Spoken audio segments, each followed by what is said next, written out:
सब्जियां ले लो, ताजी ताजी सब्जियां। भैया बैंगन कितने का दिया? 30 रुपये किलो। काका, हमारे से ताजा पूरे बाजार में नहीं मिलेगा। अच्छा ठीक है, 1 किलो बैंगन और आधा किलो मिर्ची दे दो। अर्जुन, आज अच्छी कमाई हुई। 60 रुपए का बैंगन, 40 की मिर्ची और बाकी सब्जियों से भी कुछ जोड़ लो, लगभग 150 रुपए हुए। विजय सिंह के कुएं का पानी सच में काम आ गया। हाँ, नहीं तो हमारा कुआं तो सूखा पड़ा है, पत्थरों का ढेर बन गया है। लेकिन मीरा, सच बताओ, तुम्हारा हाथों में जादू क्या है? विजय सिंह के नौकरों से भी अच्छी फसल तुम ही उगाती हो। क्या कोई मंत्र पढ़ती हो खेतों पर? जादू नहीं, मेहनत। और तुम भी तो मेरे साथ दिन रात खेत में जुटे रहते हो। सूरज निकलने से पहले उठकर पानी डालना, खाद डालना, घास निकालना, ये सब जादू से नहीं होता। पर हाँ, एक बात मानूंगी, तुम्हारे साथ काम करने से मेहनत भी हल्की लगती है। हाँ मीरा, हमारी जोड़ी ही हमारा जादू है। लेकिन सोचता हूं, अगर हमारा कुआं फिर से पानी दे दे तो कितना अच्छा हो। विजय सिंह के भरोसे तो कब तक रहेंगे? उसकी नीयत भी कुछ ठीक नहीं लगती। सही कहते हो। आज तो उसका पानी मिल गया, पर कल क्या होगा? हमें अपने कुएं के लिए कुछ करना चाहिए। माँ कहती थी ना, उसमें कोई बात छिपी है। तुम दोनों साथ में कितने अच्छे लगते हो। ऊपर वाला तुम्हें हमेशा खुश रखे। अर्जुन और मीरा मुस्कुराते हैं। लक्ष्मी की कमजोर आवाज में भी अपनापन है। अर्जुन और मीरा बाजार से सब्जी बेचकर घर लौटते हैं। अर्जुन और मीरा अंदर जाते हैं। लक्ष्मी चारपाई पर पड़ी है और खून की उल्टियां कर रही है। ये क्या माँ? अर्जुन, माँ को देखो, ये खून की उल्टियां क्यों हो रही हैं? माँ रुकिए, हम आपको अभी हॉस्पिटल ले चलते हैं। मीरा, जल्दी से गाड़ी का इंतजाम करो। अर्जुन और मीरा लक्ष्मी को लेकर हॉस्पिटल पहुंचते हैं। देखिए, इनको लीवर की गंभीर बीमारी है, ऑपरेशन करना पड़ेगा, वरना बचाना मुश्किल है। 10 से 12 लाख रुपए का खर्च आएगा। 10 से 12 लाख, इतने पैसे कहां से लाएंगे? कुछ भी करो डॉक्टर साहब, माँ को बचा लीजिए। हम कोशिश करेंगे, पर पैसों का इंतजाम जल्दी करना होगा।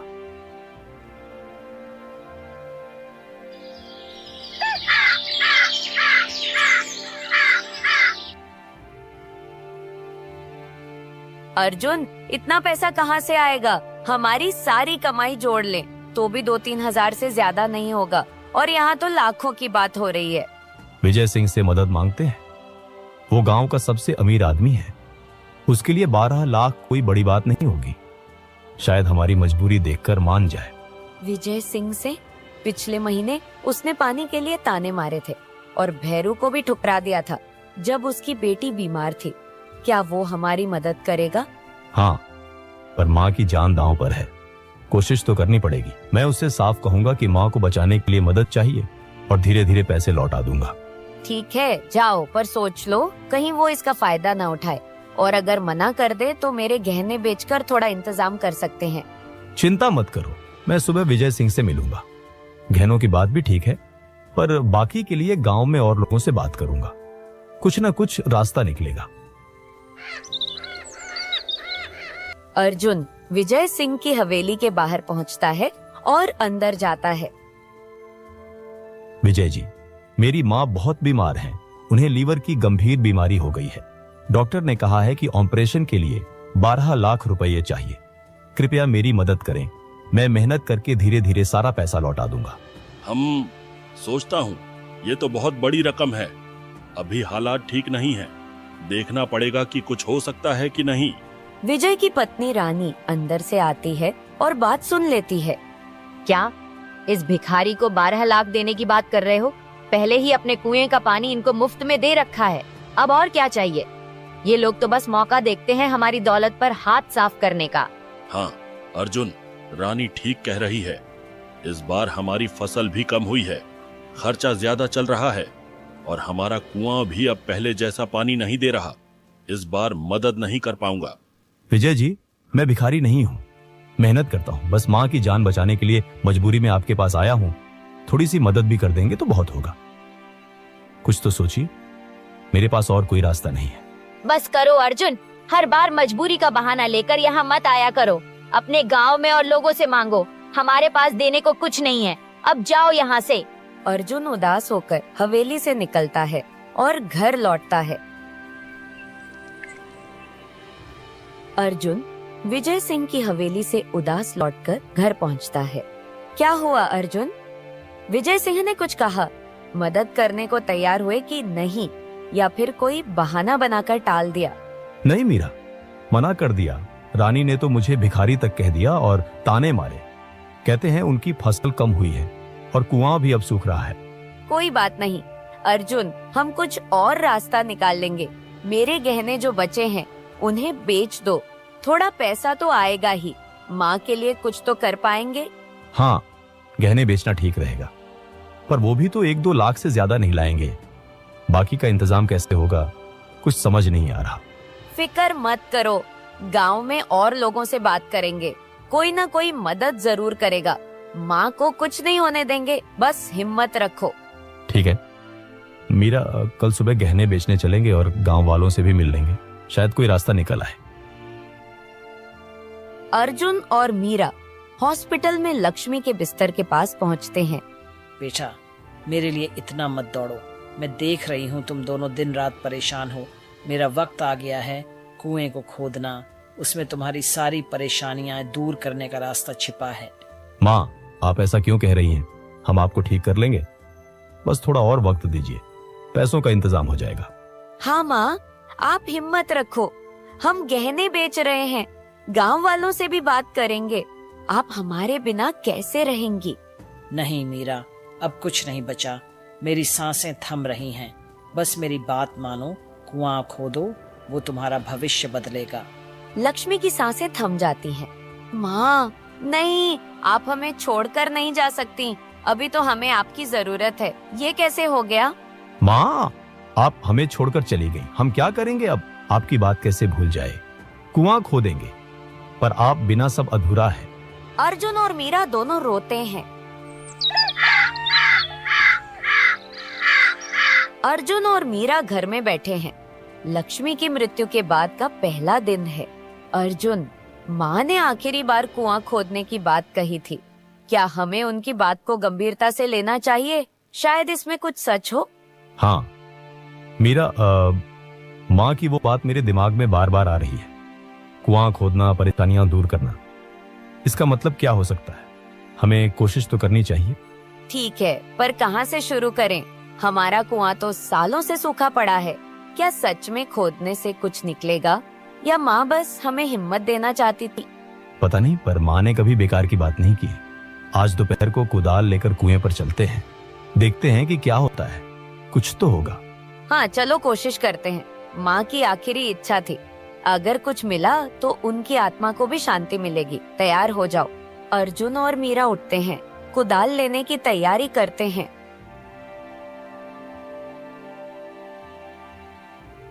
अर्जुन और मीरा कुदाल लेकर कुआं खोदते हैं। 3 दिन हो गए अर्जुन, हम सुबह से शाम तक कुआं खोद रहे हैं, पर कुछ नहीं मिला। क्या माँ की बात सच में सही थी? हिम्मत मत हारो मीरा, माँ ने कहा था कि कुएं में हमारी परेशानियां दूर करने का रास्ता है, हमें बस थोड़ा और मेहनत करनी होगी। ठीक है, पर मेरे हाथ दुखने लगे हैं, हर बार पत्थर और मिट्टी ही निकलती है। कहीं ये सब बेकार तो नहीं जा रहा? नहीं, माँ की बात बेकार नहीं हो सकती, वो हमेशा सच बोलती थी। चलो आज और कोशिश करते हैं, शायद आज कुछ मिल जाए। हाँ चलो फिर, माँ के लिए ही सही एक आखिरी बार कोशिश कर लेते हैं, देखते हैं क्या होता है।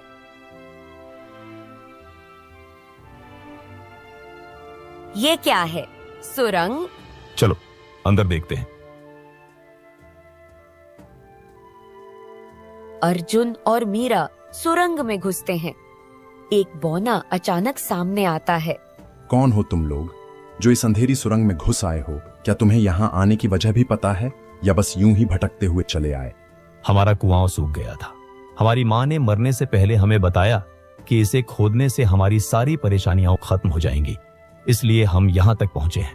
हाँ, हमने 3 दिन तक लगातार कुदाल चलाई, पत्थर और मिट्टी हटाई, तब जाकर ये सुरंग दिखी। क्या आप हमें बता सकते हैं कि ये जगह क्या है और यहाँ क्या छिपा है? मैं यहाँ सैकड़ों सालों से एक साधु के श्राप की वजह से कैद हूँ। उसने मुझे इस सुरंग में बंद कर दिया था। तुम्हारे पिता ने एक बार मेरी जान बचाई थी जब मैं मुसीबत में फंसा था। हमारे पिता ने आपकी मदद की थी, वो तो हमें कभी नहीं बताया। क्या आप सच कह रहे हैं? और ये सुरंग हमारे कुएं के नीचे कैसे बनी?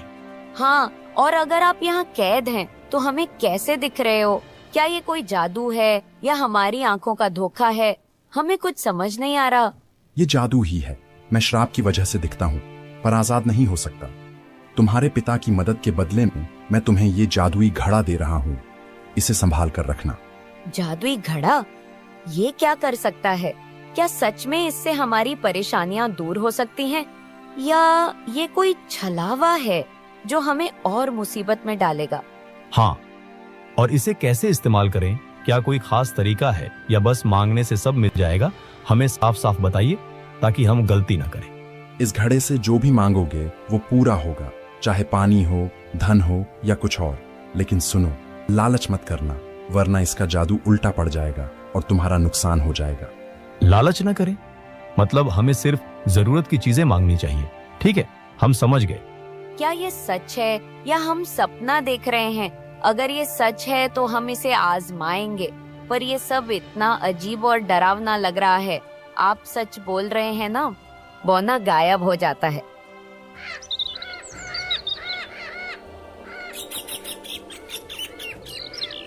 अर्जुन और मीरा जादुई घड़ा लेकर अपने सूखे खेत में पहुंचते हैं।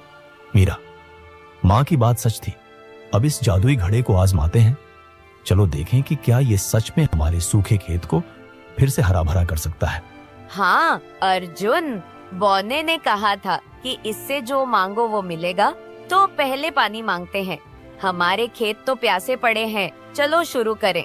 ठीक है। ऐ जादुई घड़ा, हमारे इस सूखे खेत के लिए साफ और ठंडा पानी दे, इतना कि ये पूरा खेत तर हो जाए और फसलें फिर से जिंदा हो जाए। अर्जुन घड़े से पानी निकालता है और खेत में डालता है। सूखी जमीन पर पानी फैलता है। खेत में हरी घास और सब्जियों के पौधे उगने लगते हैं।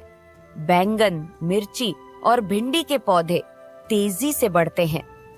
मीरा, ये तो चमत्कार है। देखो कितनी जल्दी सब हरा भरा हो गया। बैंगन और मिर्ची तो अभी से तैयार दिख रहे हैं। माँ का आशीर्वाद हमारे साथ है। हाँ अर्जुन, अब हमें बाजार में फिर से ताजी सब्जियां बेचने को मिलेंगी। ये घड़ा हमारी जिंदगी बदल देगा। कितनी खुशी की बात है। सच में, अब न कोई कुआं सूखेगा, न हमारी मेहनत बेकार जाएगी। चलो इसे और आजमाएं, शायद और कुछ मांग सके। हाँ, पर बौने की बात याद रखना, लालच नहीं करना। अभी तो ये हरे भरे खेत ही बहुत है। चलो घर चलकर खुशी मनाएं। अर्जुन और मीरा खेत को देखते हैं। दोनों खुशी से हंसते हैं और घर की ओर चल पड़ते हैं। मीरा और अर्जुन का काम बहुत अच्छा चलने लगता है। वे जादुई घड़े की मदद से अपने खेतों को हर वक्त हरा भरा रखते हैं। बाजार में उनकी ताजी सब्जियां हर दिन बिकती हैं। दोनों खूब पैसे कमाने लगते हैं। उनकी मेहनत और जादुई घड़े का असर गांव में सबको दिखता है। वे अपने पुराने मिट्टी के घर के अलावा एक दूसरा घर खरीद लेते हैं। नया घर पक्का और बड़ा होता है। मीरा और अर्जुन की जिंदगी बदल जाती है। विजय सिंह अपनी हवेली के आंगन में खड़ा है। वह अर्जुन और मीरा की समृद्धि से जलने लगता है। उसे समझ नहीं आता कि उनके पास इतने पैसे कहां से आए। वह उनके भरे हुए कुएं और हरे भरे खेतों को देखकर हैरान है। विजय सिंह सोच में पड़ जाता है। ये अर्जुन और मीरा जो कभी मेरे कुएं के पानी के लिए गिड़गिड़ाते थे, अब इतने अमीर कैसे हो गए? उनके पास इतने पैसे कहां से आए? एकदम से उनका सूखा कुआं पानी से भर गया। जो खेत बंजर पड़े थे वो अब सब्जियों से लदे हैं। जरूर कोई राज है। कहीं ये लोग कोई चोरी डकैती तो नहीं करने लगे या फिर कोई जादू टोना कर रहे हैं। मुझे पता लगाना होगा कि इनका ये रहस्य क्या है, वरना ये दोनों मेरे से भी आगे निकल जाएंगे। विजय सिंह अर्जुन और मीरा के पीछे लग जाता है। वह एक बड़े नीम के पेड़ के पीछे छुप जाता है। मीरा और अर्जुन रास्ते पर चलते हुए बात कर रहे हैं। वे बौने और सुरंग के बारे में चर्चा करते हैं। विजय सिंह उनकी बातें सुनने की कोशिश करता है। मीरा कहती है कि बौने ने उन्हें जादुई घड़ा दिया था। अर्जुन बताता है कि सुरंग उनके कुएं के नीचे थी। दोनों इस बात पर हंसते हैं कि उनकी जिंदगी कैसे बदल गई। विजय सिंह ये सब सुन लेता है। वह हैरान हो जाता है और कुछ करने का सोचता है। तो ये बात है, इनके पास कोई जादुई घड़ा है जो सुरंग में बौने ने दिया, इसीलिए इनका कुआं भर गया और खेत हरे हो गए। अब मैं रात को चुपके से उनके कुएं पर जाऊंगा, उस सुरंग में घुसूंगा और उस बौने से अपने लिए भी ऐसा ही घड़ा मांग लूंगा। ये लोग मुझसे आगे नहीं रह सकते। विजय सिंह योजना बनाता है। विजय सिंह रात के अंधेरे में चुपके से अर्जुन और मीरा के कुएं पर पहुंचता है। वह कुएं के अंदर उतरता है और सुरंग में घुस जाता है। अरे, तुम कौन हो जो इस रात के वक्त मेरी सुरंग में घुस आए हो? क्या तुम्हें नहीं पता कि यहाँ बिना इजाजत आने की सजा क्या होती है? बोलो, तुम्हारा यहाँ क्या काम है? तुम्हें इससे क्या मतलब कि मैं कौन हूँ? मैं कोई भी हो सकता हूँ, बस मुझे भी वही जादुई घड़ा दो जो तुमने अर्जुन और मीरा को दिया था, या फिर अगर घड़ा नहीं दे सकते तो सोने के सिक्के दे दो। मुझे भी अपनी जिंदगी बदलनी है। तो तू लालची है, मैं समझ गया। तेरा चेहरा कुछ पहचाना सा लगता है। अच्छा, तू चारण दास का बेटा है ना, जिसने मुझे यहां आने पर मजबूर किया था। उसने मुझे धोखा दिया था, अब तू उसकी सजा भुगतेगा। चारण दास मेरा बाप था, हाँ, पर उससे मेरा क्या लेना देना? मैं तो बस यहाँ अपना हक लेने आया हूँ। मुझे वो जादुई चीज दो। मैं किसी का बुरा नहीं करना चाहता, बस अपनी तकदीर बदलना चाहता हूँ। इसमें गलत क्या है? गलत ये है कि तेरा इरादा साफ नहीं, तू लालच में अंधा हो चुका है। मैंने अर्जुन और मीरा को उनकी नेकी के लिए घड़ा दिया था, पर तू सिर्फ चोरी और जलन लेकर आया है। अब तुझे सजा मिलेगी, तैयार हो जा। बौना एक जादुई मंत्र पढ़ता है। विजय सिंह हवा में उड़ने लगता है। उसका शरीर धीरे धीरे पेड़ में बदल जाता है। वह पेड़ अर्जुन और मीरा के कुएं के पास उगाता है। नहीं, ये क्या कर रहे हो? मुझे छोड़ दो। मैंने क्या गलत किया? मैं बस अमीर बनना चाहता था। मुझे इंसान बनने दो, ये पेड़ मत बनाओ। मैं माफी मांगता हूँ। इस कहानी से यह सीख मिलती है कि मेहनत और अच्छे इरादे से मिली सफलता सच्ची खुशी देती है, जबकि लालच और जलन इंसान को बर्बाद कर सकती है।